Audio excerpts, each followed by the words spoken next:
The product, what to sell, ठीक है ना। अब ये एक ऐसा समझने के $1 मिलियन क्वेश्चन है जो हर आदमी पूछता है कि मैं क्या बेचूं, ठीक है। तो सिंपल आंसर क्या है, अमेजोन पे सब कुछ बिकता है, ठीक है। कुछ चीज़ें ऐसी हैं जो बहुत तेज़ी से बिकती हैं, कुछ चीज़ें ऐसी हैं जो बहुत ही स्लो बिकती हैं, ठीक है ना। उसको बोलते हैं long tail items and short tail items, ठीक है ना। लेकिन बिकता सब कुछ है, ठीक है। तो हर सेलर जो है उसकी जो है ना वो उसका जो क्राइटेरिया है ना उसको वो मुख्तलिफ होता है। किसी के पास कम पैसे होते हैं, किसी के पास वो लिमिटेशन होती है कि वो सर्टेन जगहों पे नहीं जा सकता, किसी के पास रिसोर्सेज नहीं होते, किसी की जान पहचान नहीं होती या क्या।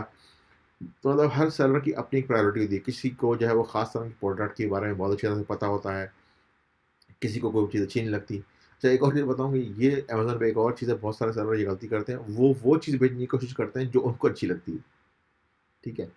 तो आपने ये नहीं गलती करनी कि भाई मैंने मिसाल के तौर पे जो है वो जूते बेचने हैं। क्यों जूते बेचने हैं? यार मुझे जूते बड़े अच्छे लगते हैं।